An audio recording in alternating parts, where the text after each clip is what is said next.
Urbanisation, only 11% urbanisation is there in Bihar. 11% शहरीकरण है, बाकी का 89% क्या है? Rural area. क्या इस तरह से हम लोग ग्रो कर पाएंगे? अर्बनाइजेशन का कोई प्लान नहीं है।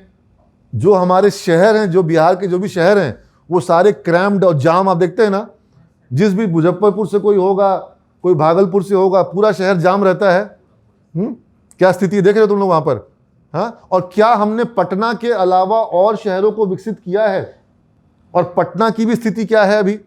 लेकिन हाँ, पहले से कई मामलों में स्थिति में सुधार हुआ है, उसकी हम लोग बात चर्चा करेंगे इस प्रेजेंटेशन में। लेकिन अर्बनाइजेशन की एक रिक्वायरमेंट होती है। उसी तरीके से ये क्या लिखा हुआ है? हम लोग क्या हैं? हम लोग मैन्युफैक्चरिंग स्टेट हैं क्या? जब तक आप मैन्युफैक्चरिंग स्टेट नहीं बनेंगे, आपका रोजगार का जो काम है वो लक्ष्य पूरा नहीं होगा।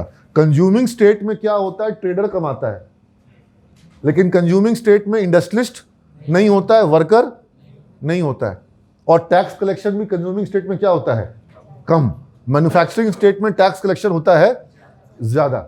जब ज्यादा टैक्स होता है तो डेवलपमेंट के लिए पैसा होता है ज्यादा।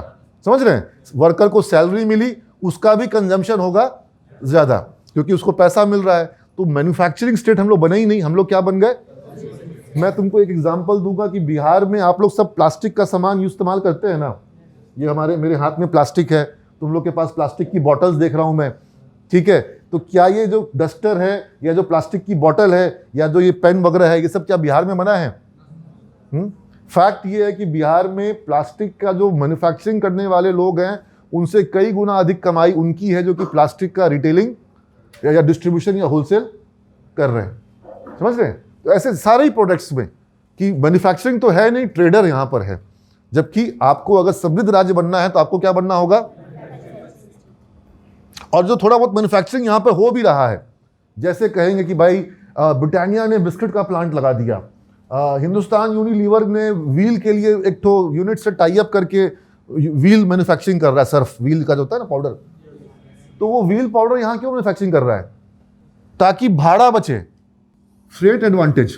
बाहर से आने में जो भाड़ा लगता है, ट्रक का भाड़ा या रेल का भाड़ा, वो बचत करने के लिए यहां पर प्लांट लगाया जा रहा है। और वो माल जो यहां बन रहा है वो यहां से कहां बिक रहा है? सिर्फ यही, यहां से कहीं बाहर नहीं जाता है। ठीक है? तुमको मैं बताऊं कि मतलब फ्रेट का एडवांटेज लेने के लिए ही ज्यादातर इंडस्ट्री यहां पर चल रही है। ऐसी इंडस्ट्रीज जो कि यहां पर माल बना करके पूरे भारत को बेचती हो, ऐसी इंडस्ट्रीज बहुत कम है। अब जब इंडस्ट्री कम होती है तो क्या होता है? Less tax collection. और जब टैक्स कलेक्शन कम होगा तो क्या होगा? क्योंकि जो जीएसटी लगता है, जीएसटी के पहले एक्साइज लगता था, तो एक्साइज सेंट्रल गवर्नमेंट लेती है और उसमें बदले में हिस्सा देती है स्टेट गवर्नमेंट को। तो हमेशा एक्साइज क्या होता था? एक्साइज मैन्युफैक्चरिंग स्टेट में कलेक्ट होता था फैक्ट्री पे से, और वो एक्साइज का हिस्सा उस किसको मिलता था? जहां पर सेंट्रल गवर्नमेंट को और स्टेट गवर्नमेंट को। तो जब बिहार में मैन्युफैक्चरिंग ही नहीं था तो टैक्स कलेक्शन भी, तो हमारा हिस्सा भी, पैसा भी कम। ठीक है? पैसा कम तो डेवलपमेंट कम। अब एक तो हमारा पैसा, अच्छा, दूसरा, आधे से ज्यादा जो इंडस्ट्री थी वो कहां थी? झारखंड में। और अब वो बंटवारा होने के बाद चली गई। और जब वो झारखंड में थी तब भी क्या सिस्टम था कि उन कंपनियों का जो ऑफिस था, जहां से बिलिंग होता था, जहां से माल का सेल होता था, इनवाइसिंग होता था, वो ऑफिसेस थे दूसरे शहरों में। कैलकाटा में थे, बॉम्बे में थे, टाटा स्टील थी, उसका कैलकाटा से बिलिंग होता था। तो जब बिलिंग कैलकाटा से होगा तो वैट, उस समय वैट होता था, सेल टैक्स, फिर वैट, फिर जीएसटी, तो वो किसको मिलेगा?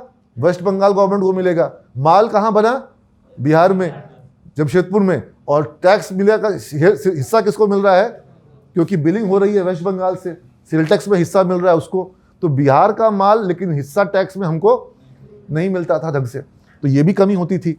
अब ये सब कमी होने के बाद जो पैसा मिला, अगर वो पैसा भी लैप्स कर जाए, खर्च ना हो विकास के कार्य पर, तो क्या कहोगे उसको?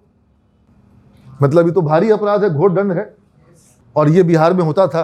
कभी कभी 25% से लेकर के 50% तक की राशि क्या होती थी? लैप्स कर जाती थी। और कई बार होता था, इसको कहते थे मार्च लूट। मार्च लूट का मतलब क्या हुआ? 31 मार्च के पहले पहले राशि खर्च कर देनी है, नहीं खर्च करेंगे तो क्या हो जाएगा? लैप्स कर जाएगा। ठीक है, लैप्स मतलब कि सरकार ने योजना में सेंट्रल से 200 करोड़ आया है, ग्रामीण कार्य विभाग को या जल आपूर्ति विभाग को, पेयजल विभाग को, जिसको भी खर्च करना है पैसा, और उसने वो पैसा खर्च किया ही नहीं।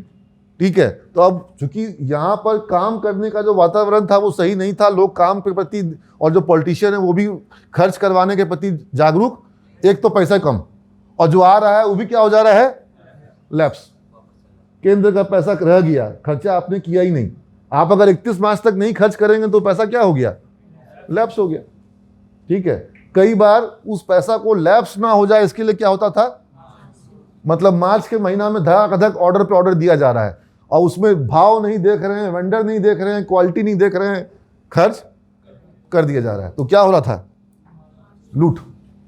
जैसे चापाकल लगाना है, लगा ही नहीं, अचानक मार्च में ऑर्डर निकाला गया कि भाई 5,000 चापाकल लगाना है, और चापाकल का तुरंत से सबको सप्लाई कर रहा है, जो भाव में लग रहा है, लूट हो रहा है, पैसा का बंदरबाट हो रहा है। आखिरी मोमेंट पे क्या होगा? ये होगा ना, तुमको अचानक से हो जाए कि भाई एक सप्ताह के अंदर में 200 करोड़ खर्चा करना, तो क्या करोगे? समझ रहे बात को? अब ये सब बिहार की स्थिति रही है। सोच, तुम लोग का आंख फड़ा रह जा रहा है, लग रहा है।